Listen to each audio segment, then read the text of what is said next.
আমাদের তারেক ভাই প্রধানমন্ত্রীর নামে নাম ওনার কার্যত তারা পুরোটাই জুলাই সনদের বিপক্ষে অবস্থান করছে। যদি জুলাই সনদ বিএনপি মানতো তাহলে এত টালবাহানা করার দরকারটা ছিল কি? মানে এত কি আসলে জনগণ বোকা ভাবে? রাজনৈতিক দলগুলো এরকম বোকা শেখ হাসিনা ভাবছিল। আমাদের তারেক ভাই প্রধানমন্ত্রীর নামে নাম ওনার এবং যারা দর্শক সবাইকে আমরা শুভেচ্ছা সালাম জানাচ্ছি। অনেকগুলো প্রস্তাব আপনি একসাথে করেছেন। বিএনপি বলছে না তারা জুলাই সনদের বিপক্ষে, এটা মুখে বলছে। কার্যত তারা পুরোটাই জুলাই সনদের বিপক্ষে অবস্থান করছে।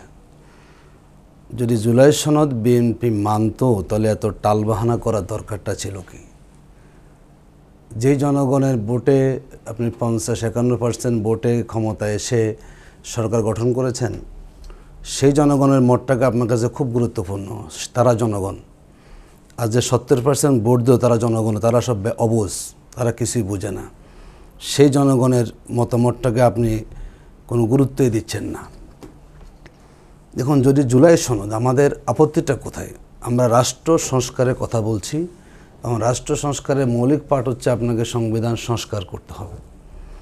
মানে এত কি আসলে জনগণ বোকা ভাবে? রাজনৈতিক দলগুলো এরকম বোকা শেখ হাসিনা ভাবছিল।